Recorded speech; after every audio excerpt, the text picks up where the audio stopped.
7:04. Let's go to the K-Wave News Zoom room where we definitely appreciate him going to work a little bit early. Unless you show up at 7 at the office every day, Tim. If you do, wow, you need to get a medal.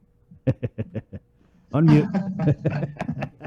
Well, there's a lot of traffic on the G1, so I try to get here as soon as possible. So sometimes I get lucky. Right on. Tim Aguon, of course, Veteran Affairs Administrator, and Tim, I guess we kind of wanted to just start with this release that you guys had come out with, and this is Wreaths Across America. This is a national day, right? You want to tell us a little bit more about it, Tim? Yeah, so I tell you, this is something that I'm surprised that we haven't been doing this for our cemeteries, both the East Agania and the PD Cemetery. This program is nationwide. It started with Arlington. And what happens on every December 18th annually, they place these wreaths on the graves of the fallen ones at all the state veteran cemeteries and the national cemeteries.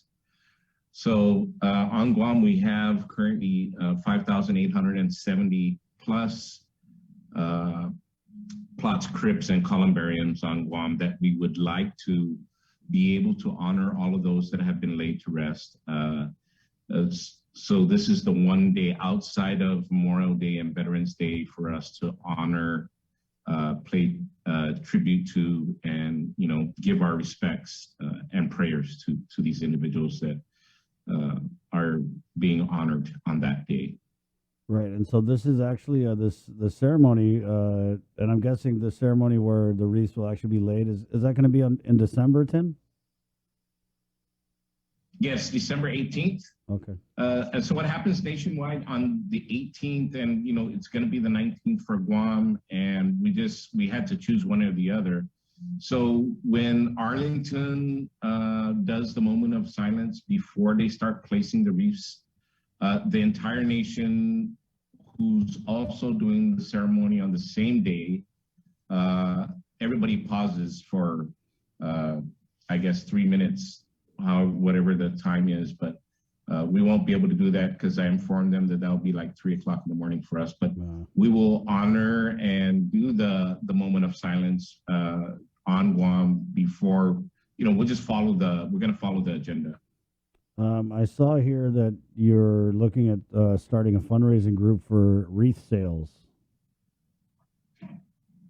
Yes, so the program is, number one, the wreaths are not free, but they have, the Wreaths Across America Association, they actually have a great program. Number one is for the nonprofit and, more importantly, the veteran organizations on Guam are able to benefit and grow their organization.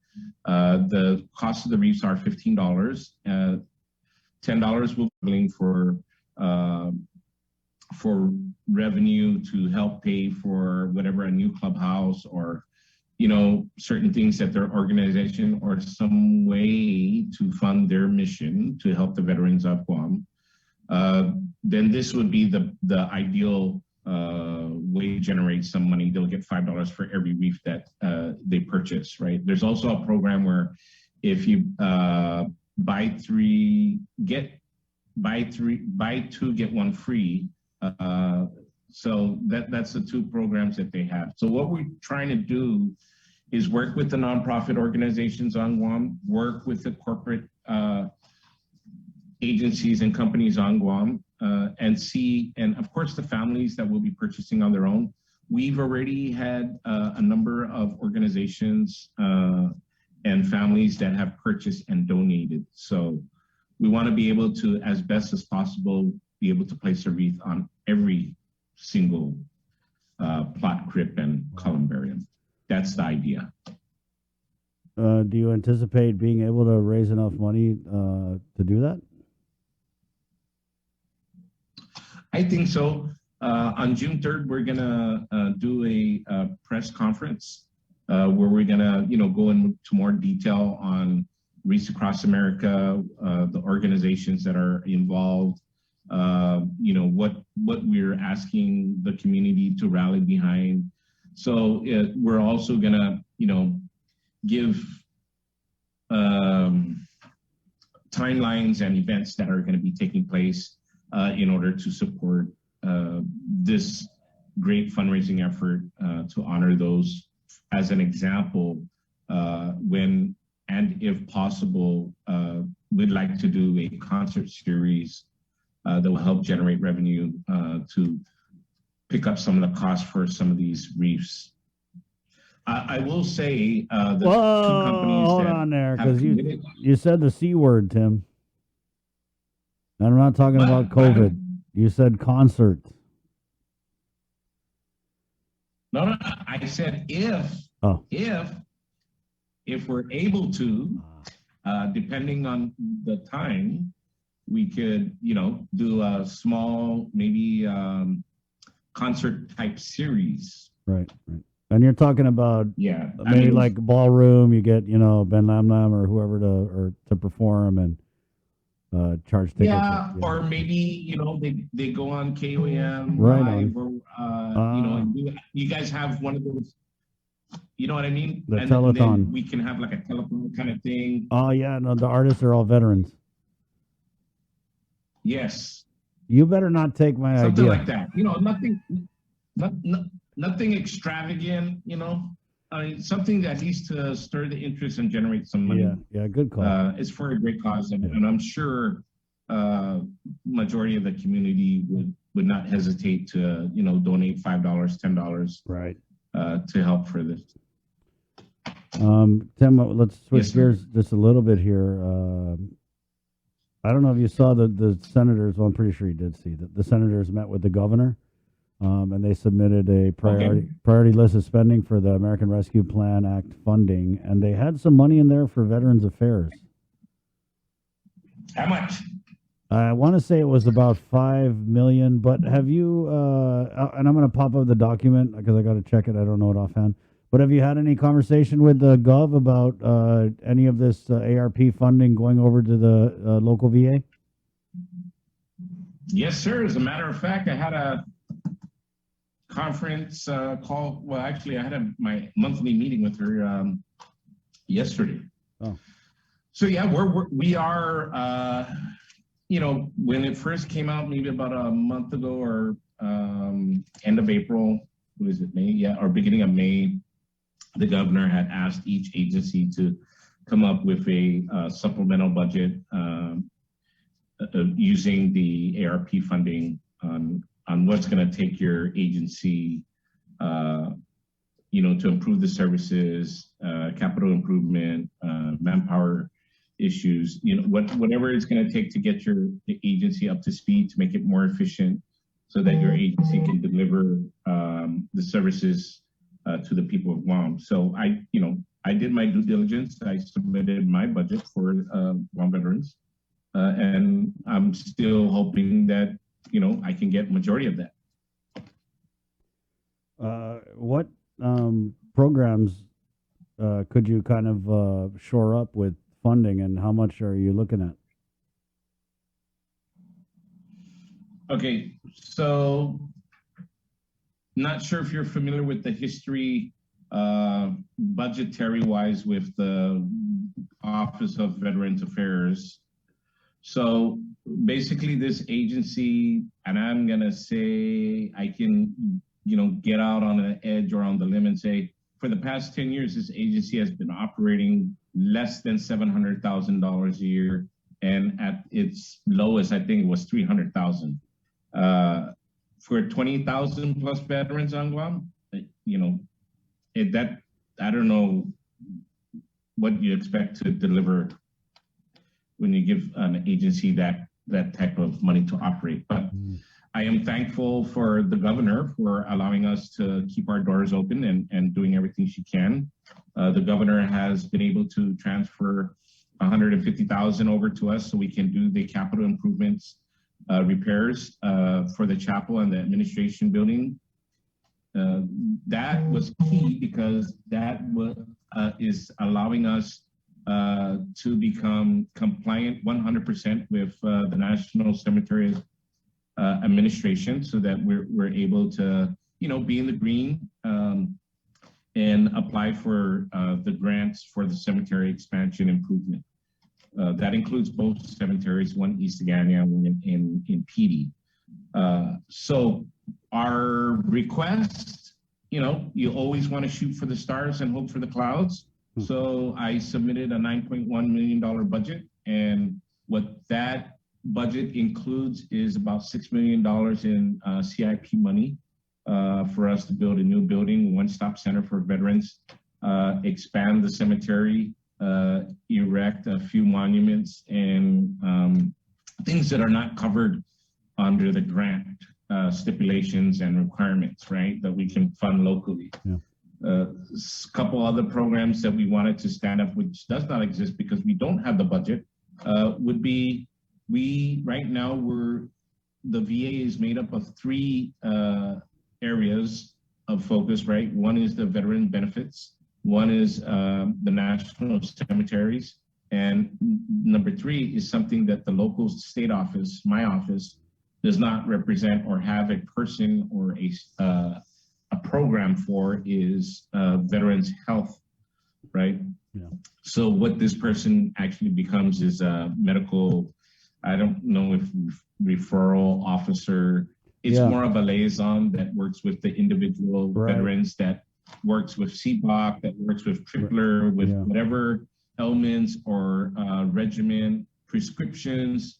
So this is a person out of our office, two people that I've discussed and spoke to the governor about. And so this is something that would greatly impact our services to the veterans, help them along the way to recovery and getting themselves in good health for the rest of their years.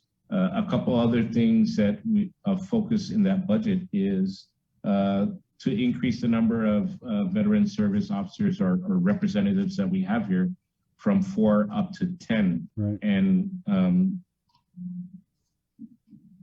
And then we're also working on our, one of the things, I mean, this office is all about records, right? So you got military records, you got medical records, you got vital records.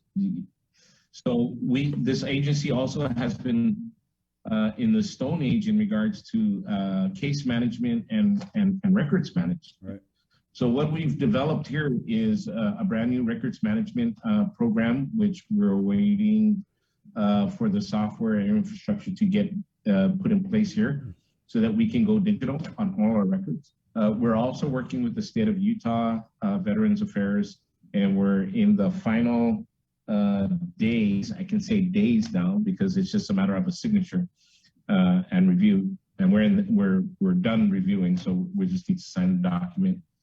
So what we did was we reached out for a best practice in the Far West veteran states, and the state of Utah had volunteered to help us with the system that they have. It's called the Veterans Information System. They've helped 4 or 5 other states get out of the Stone Age and into the digital age, the internet superhighway. We have already discussed, and Oltec has gracefully been able to spot us, one of their analysts, and Frank Lujan has been very cooperative and helping us and providing his insight on what is required for us infrastructure-wise.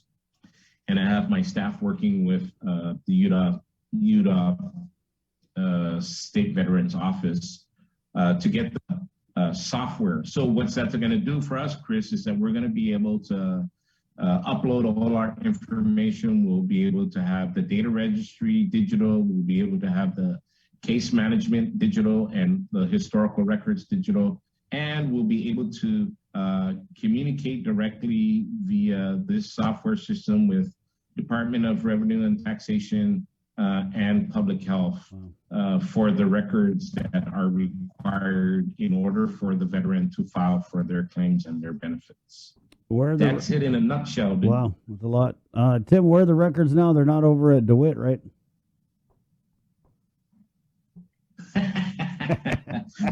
No, they're not. They're Okay. right next door to me. Okay. When I walk out of my office, I basically run into a cabinet. But yes, we're no, we don't have any records over there.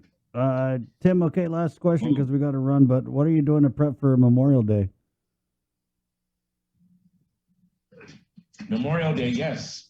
First of all, I want to thank all the nonprofit veteran organizations and a couple of the agencies, and I am overwhelmed with the amount of volunteers and organizations that are willing to and have been coming down to help us prepare for Memorial Day weekend, which is a daunting task because we only have one permanent employee at the cemetery, and I thank Department of Labor for assisting us in providing additional manpower. Three more bodies, but three is better than none, right? So what they've been doing is helping us with the cleanliness of the head markers of the plots and the crypts. Columbariums are new, so that's just like maintenance touch up before the weekend. Right. But we are in the process, and we have been water blasting, and we're gonna paint this weekend and all of next week the crypts. We have a number of organizations volunteering to help with the landscaping. There's also the Boy Scouts of America that are also gonna assist with the flag placements on the plots. Right. And the ceremony is going to be at, I believe, 10 a.m. We meet weekly, the committee, along with the Veterans Commission. And I want to thank Joe St. Augustine, Dan Mendiola, and Roland Adat for their awesome support and partnership since they've taken office and giving me their support here at the Guam Office of Veterans Affairs. Tim, so what's going to be the protocols for the ceremony? Is it going to be open to the public, or because of COVID, are you limiting attendance? Okay, so the congregating limitations is now set at 100. So actually, we were planning for 50. But now that the governor and public health has lifted that to 100, we're adjusting fire and we're setting up accordingly. And so underneath the main, at the flag circle, where we have the main ceremony and the canopies up, that will be limited to 100 people within that area of congregation. The individuals, the general public that's going to be coming, will be allowed to be where their family member, loved one is buried, and everybody needs to follow the protocols, and you must wear your mask on that day. Okay. Well, Tim, thanks for stopping by. Sounds like there's a lot in the works, and we'll catch up with you in a couple weeks to follow up. Thank you, sir. I appreciate it. It's always fun to be on your show, Chris, and thank you for reaching out to me, and have a great day. Yep. Got it. We have the funnest show. It's called The Link, 7:23. Quick break, and we're coming back with our buddy Sean Gumatauta